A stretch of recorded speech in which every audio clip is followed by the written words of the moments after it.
जहां सरकार बड़ी भर्ती परीक्षाओं को छोड़कर सभी ग्रुप और सी भर्ती परीक्षाओं के अंदर इंटरव्यू खत्म कर चुकी है, और यहां तक कि ग्रुप ए और बी के अंदर भी अधिकतर भर्ती परीक्षाओं के अंदर इंटरव्यू को हटा दिया गया है, क्योंकि आज के दौर के अंदर इंटरव्यू प्रासंगिक नहीं रहे हैं। वहां पर बहुत तमाम तरह के फर्जीवाड़े हो रहे हैं और योग्य अभ्यर्थियों का चयन वहां से कई बार छीन लिया जाता है।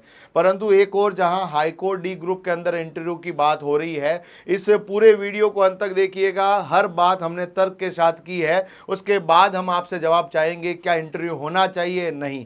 हम पूर्णतया इंटरव्यू के खिलाफ है, इस भर्ती परीक्षा में इंटरव्यू नहीं होना चाहिए। मैं आपको नंबर दूंगा जहां से हम मिलकर अपनी प्रखर आवाज को बुलंदी तक पहुंचाएंगे। सुनिएगा मेरे एक एक बिंदु को, ताकि हर बच्चा दूध का दूध और पानी का पानी कर पाए। इंटरव्यू के अंदर बात की जाएगी तो यहां पर आपके पास राजस्थान लोक सेवा आयोग के अंदर आपके पास इंटरव्यू है कहां कहां। आरएएस की भर्ती परीक्षा के अंदर 800 नंबर का पेपर होता है, 100 नंबर का इंटरव्यू, यानी 11 पॉइंट समथिंग परसेंटेज का इंटरव्यू। यहां 15% इंटरव्यू का वेटेज दिया गया है। और अभी आपने सुना हो तो कार्मिक विभाग ने पूरा कह रखा है 10% से अधिक वेटेज नहीं हो सकता है कुछ भर्ती परीक्षाओं को छोड़कर, जिसमें आरएएस है। आरजेएस के अंदर जो कि आपके जज बनते हैं उनके अंदर इंटरव्यू है। सब इंस्पेक्टर की भर्ती परीक्षा, चूंकि सब इंस्पेक्टर वहां पर पूरा पब्लिक डीलिंग का काम करता है, उसकी साइकोलॉजिकल कंडीशन को भी चेक करना पड़ता है, इसीलिए वहां पर इंटरव्यू है। और वहां पर कितने फर्जीवाड़े हुए हैं आप सबसे छुपे हुए नहीं हैं। असिस्टेंट प्रोफेसर में इंटरव्यू है। व्याख्याता में आज से 10-12 साल पहले होता था, वर्तमान में नहीं होता है। स्कूल के अंदर लेक्चरर बनाने के लिए भी इंटरव्यू नहीं रखा गया है। इसके अलावा आपके पास कोई डायरेक्टर की पोस्ट आती है बहुत बड़ी बड़ी, उनके अंदर इंटरव्यू, इसके अलावा कोई इंटरव्यू कहीं पे भी नहीं है। अब मुझे बताइएगा, राजस्थान के अंदर भी चतुर्श्रेणी कर्मचारी की भर्ती देख लीजिए, पटवारी, ग्राम सेवक, एलडीसी की भर्ती परीक्षा में इंटरव्यू होता है क्या, नहीं होता है। हाईकोर्ट एलडीसी में इंटरव्यू होता है क्या, नहीं होता है, जबकि एलडीसी तो चतुर्श्रेणी कर्मचारी से ऊपर है। तकनीकी रूप से देखा जाए तो वहां पर भी इंटरव्यू करो आप फिर, है ना। एसएससी एमटीएस जो मल्टीटास्किंग वैकेंसी होती है, एसएससी एक अपने आप में बहुत बड़ा डिपार्टमेंट है, वहां पर भी इंटरव्यू नहीं है।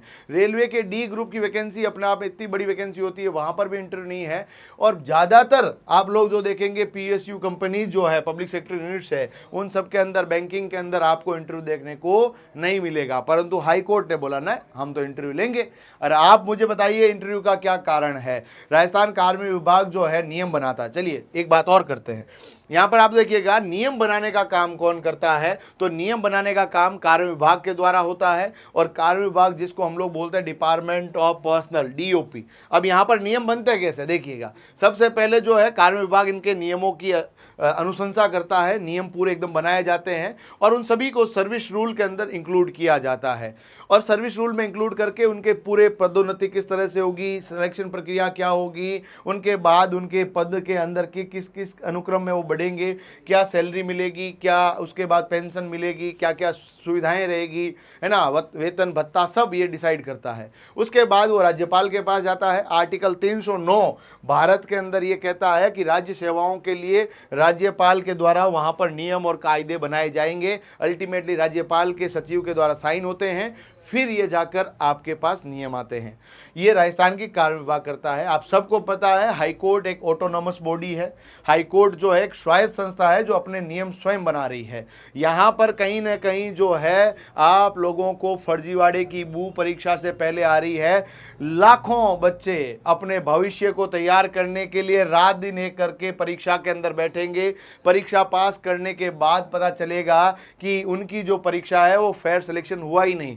इंटरव्यू के अंदर 15 नंबर इंटरव्यू में जुगाड़ कर करके लोग सेलेक्ट हो जाएंगे। कई ज्ञानचंद और रायचंद यहां पर भी कमेंट करेंगे, अरे 15 नंबर का ही तो इंटरव्यू है। भर्ती परीक्षा के अंदर सिलेक्शन और नहीं सिलेक्शन होने वाले बच्चों के अंदर केवल 7-8 नंबर का ही फर्क होता है। कोई भी बच्चा 0 नंबर लेके नहीं आता है। अधिकांश बच्चे 8-10 नंबर की रेंज के अंदर ही रहते हैं। यहां पर यदि इंटरव्यू रखना ही था तो केवल और केवल क्वालिफाइंग नेचर का रखना था, कि केवल उसको देख लेते, समझ लेते, इसके अलावा नहीं रखना चाहिए था। अब जब रखा है तो कहीं ना कहीं अपने पसंदीदा लोगों को डालने के लिए रखा गया है। अब आप देखिएगा क्या इंटरव्यू के नुकसान है ग्रुप सी और डी वैकेंसी में। आरएस में इंटरव्यू रखना जरूरी है, कोई साइको आदमी आ गया पूरे के पूरे उपखंड की हालत खराब कर देगा। आरपीएस किसी को बनाया जा रहा है, इंटरव्यू लेना पड़ेगा। बाकी यार आप चतुर्थ श्रेणी कर्मचारी के लिए इंटरव्यू किस लिहाज से ले रहे हो? जब आप पूरे गांव के अंदर पटवारी जी होते हैं, ग्राम सेवक जिसको ग्राम विकास अधिकारी है उसके लिए इंटरव्यू नहीं है ना, स्कूल लेक्चरर बच्चों को तैयार करने वाला, वरिष्ठ अध्यापक इनके अंदर आपने इंटरव्यू नहीं रख रखा है, तो यहाँ इंटरव्यू रखने से सबसे पहला नुकसान क्या होगा? भ्रष्टाचार होगा, करप्शन होगा, जो पैसा पहुंचाएगा उसी का सिलेक्शन होगा। इसीलिए सुनिएगा ढंग से, पूरा का पूरा पक्षपात होगी, है ना, जाति के आधार पर, लिंग के आधार पर बहुत सारे भेदभाव होंगे और इंटरव्यू के अंदर अंकों के अंदर भी हेरफेर होगी। भाई ये तो आरपीएससी में जो नहीं छुपा है तो यहाँ तो कैसे ही छुपेगा? आरपीएससी खुद जो कि एक स्वायत्त संस्था है उसके अंदर इतने फर्जीवाड़े के आरोप लगे हैं।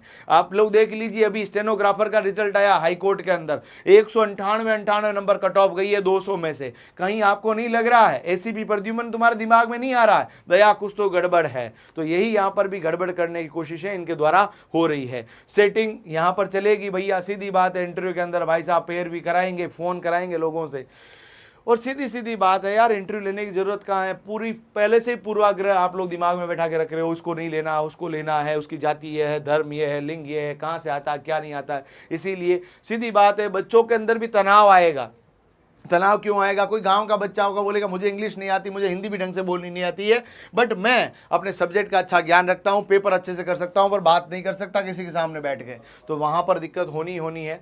और एक लंबा, आप लोगों ने कहा है 5670 पदों पर 10,000 बच्चों को इंटरव्यू के लिए बुलाएंगे, यानी 56,000, और कैटेगरी वाइज देखें 60,000 बच्चों का आपको इंटरव्यू लेना है।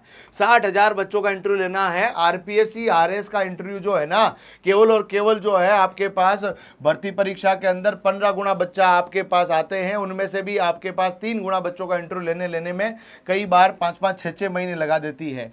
ये 60,000 बच्चों का इंटरव्यू लेना मतलब 2 साल का काम है। अरे भैया, आपने पिछली भर्ती 2019 के अंदर भी ऐसा ही किया था, आपने वो निकाल के छोड़ दिया, बच्चों से पैसे ले लिए। यदि पैसे ही लेने तो बता दो, बाकी 60,000 बच्चों का इंटरव्यू कराने के अंदर आप कितने बोर्ड बनाओगे? 10, 15, 20, और जब इतने सारे बोर्ड बन जाएंगे तो फर्जीवाड़ा होना तय है। 60,000 बच्चों का इंटरव्यू कम से कम 1 से 1.5 साल चलने वाला है। 1.5 साल तक आप इंटरव्यू लोगे तो फिर बच्चे का सिलेक्शन कब कराओगे? उसके सरकारी नौकरी के सपने को कब पूरा करोगे? और जरूरत कहाँ है इंटरव्यू की?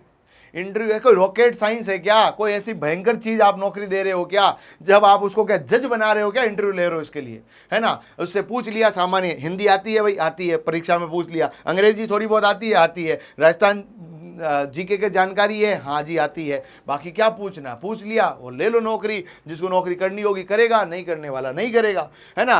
पूरी की पूरी फालतू के सरकारी लवाजमे के पैसे खराब करने हैं और अपनी फेवरेटिज्म के माध्यम से लोगों को नौकरियां देनी है। तो ये पूरा का पूरा यहाँ पर रहने वाला है। और निम्न स्तरीय पदों के ऊपर जो डीओपी है, डिपार्टमेंट ऑफ पर्सनल, जो आपके पास है, उसने पूरा क्लियरेंस दे रखा है कि किसी भी प्रकार का इंटरव्यू ग्रुप सी और डी भर्ती परीक्षाओं छोड़ो, बी में भी होने की कोई संभावना नहीं है। यहां तक कि ईओआरओ के अंदर आप इंटरव्यू नहीं ले रहे।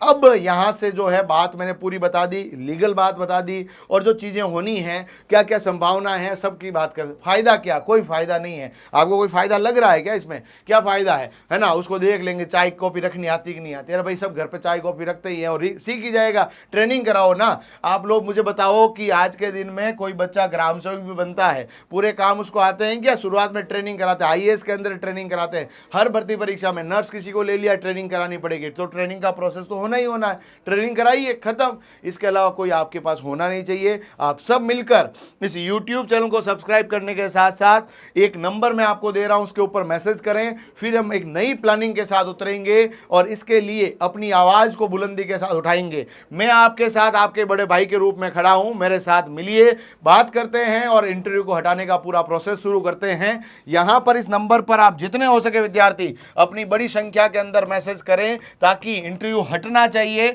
और इसके बाद हम लोग पूरे के पूरे सब लोग मिलकर अपनी आवाज को बुलंदी तक लेकर जाते हैं और अपने हक और हुकूक की बात को पूरी अच्छे तरीके से सभी डिपार्टमेंट के सामने और जो नियम कायदे बनाने वाले हाईकोर्ट के सामने भी रख पाएं। ये जो पीडीएफ मैंने बनाई है, जो ये पीपीटी बनाई है, एक एक चीज तथ्यात्मक ली गई है, ताकि कोई भी इस बात को चैलेंज ना कर पाए कि यहां पर इंटरव्यू लेना कोई कोई सही बात है, इंटरव्यू लेना यहाँ पर गड़बड़ है। आप सब मिलिए, बात करते हैं, अपनी आवाज को उठाते हैं। वैकेंसी के है ना फॉर्म शुरू होने से पहले पहले अपनी आवाज को बुलंदी से ले जाना पड़ेगा, फिर बहुत देर हो जाएगी साथियों। समय रहते अपनी आवाज को बहुत जबरदस्त तरीके से उठाइए, मिलिए मेरे साथ, करते हैं कुछ आपके भविष्य की बात।